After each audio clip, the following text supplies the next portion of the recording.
Okay, so we're going to continue to finesse this a little bit. I have this subline that's not quite as important, but I want it to kind of be in alignment with this a little bit, so I'm going to reduce this paragraph. I'm going to do the same thing as I did with this top one and go ahead and unclick hyphenate, and that's on the character or the paragraph panel. And if this is a digital magazine, I might be able to get away with this light type weight, but with print, I might need to bold it just a little bit. So I'm going to go up to medium, and let's do italic. And sometimes it helps to divide these two elements with just a line. So I'm actually just going to take a square and make a thin line.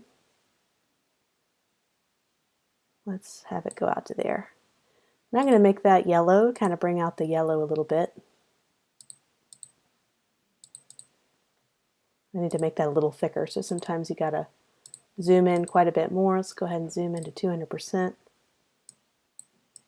That's probably thick enough.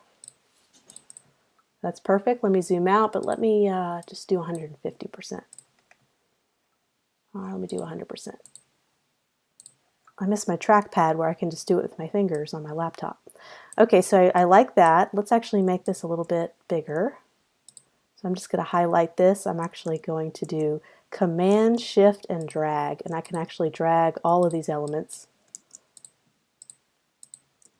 Command, Shift, and drag, and that helps keep everything in the right dimension. Of course, it might be a little bit different if you're on a Windows. It'd be nice to tuck this kind of with the photo. So that works really nice. So I'm happy with that one. So the next one I want to highlight is 5 ways to shore up your nest egg. With magazines, a lot of times you'll see the number highlighted on its own. So I'm going to do that. Go ahead and make a new text box with just the number 5. Make that bigger. Drag that over. Probably want to be that size. Let's go to highlight it. Let's see die dot. Let's continue our die dot for main headlines. Let's try italic, make it bigger. Well, let's try bold. Just make it a little bit bigger. Make it fairly large so it pops out. I'm just going to double click here so my bounding box is the same size. Everything else, this is easy. I'm going to just take the eyedropper tool, and I highlighted this section. I want it to be just the same size of typeface this is. So I'm just going to click on that, just the little eyedrop tool. I'm able to kind of borrow styles from other text boxes.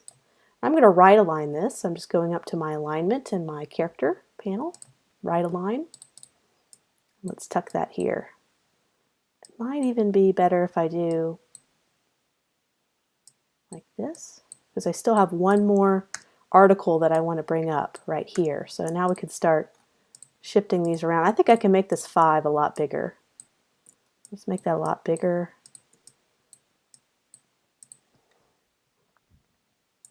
And we still have this chart science article we need to figure out. So maybe I could put that down here. And actually, I don't like that broken up in too many lines, so let's bring that back to 2. And I wonder if I bring in a circle to really highlight that. So I'm just doing the ellipse tool. I hold down Shift, and I'm able to make a nice, perfectly circular circle. I just hold down Shift all the time, and I'm able to, if I didn't hold down Shift, it would not drag in the right dimension. So just a little trick, holding Shift and dragging. So I'm just going to do Command, and I'm going to do the left bracket. It's just like a little keyboard shortcut, but you can always do this manually. Go to Arrange. I'm sending this to the back layer.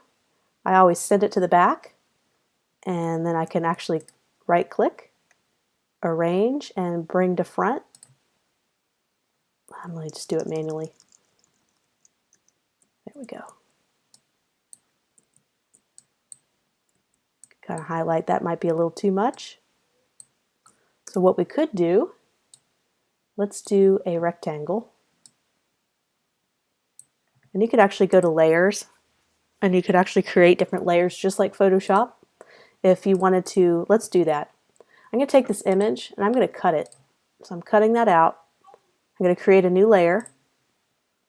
and I'm going to paste it back in. Paste in place. It's going to paste it exactly where I cut it. Boom. So now this is the top layer. I'm actually going to drag layer 2 below layer 1. And what's great about this, I'm going to go ahead and title this photo. And I'm going to lock it. So I'm going to go ahead and toggle my lock. And what's great about this is now I can kind of select things and I don't have to worry about the photo getting in the way.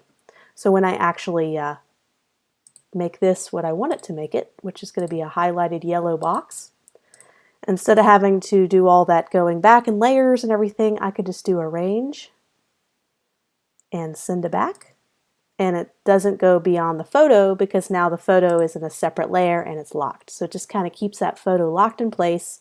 You don't have to keep accidentally dragging it everywhere. Saves a lot of time. I'm going to copy and paste this element. Copy, paste. And now I can just do arrange, send it to the back. Don't have to worry about it going over the photo. So I just wanted to highlight this a little bit, have a little division there.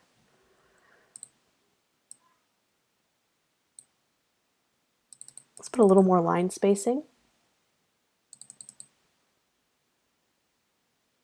Oh, there it is right there. I'm going to hunt for it. Drag this box just so there's a little more space in between the boxes. Let's try die dot italic. Actually, let's try regular. Perfect. So now I can do like this. I can drag and select all those elements. I don't have to worry about that photo accidentally being selected, which is just saves me a ton of time. So I'm going to kind of tuck this right here so it looks like this is all nicely squeezed and tucked into this area, similar to how this looks.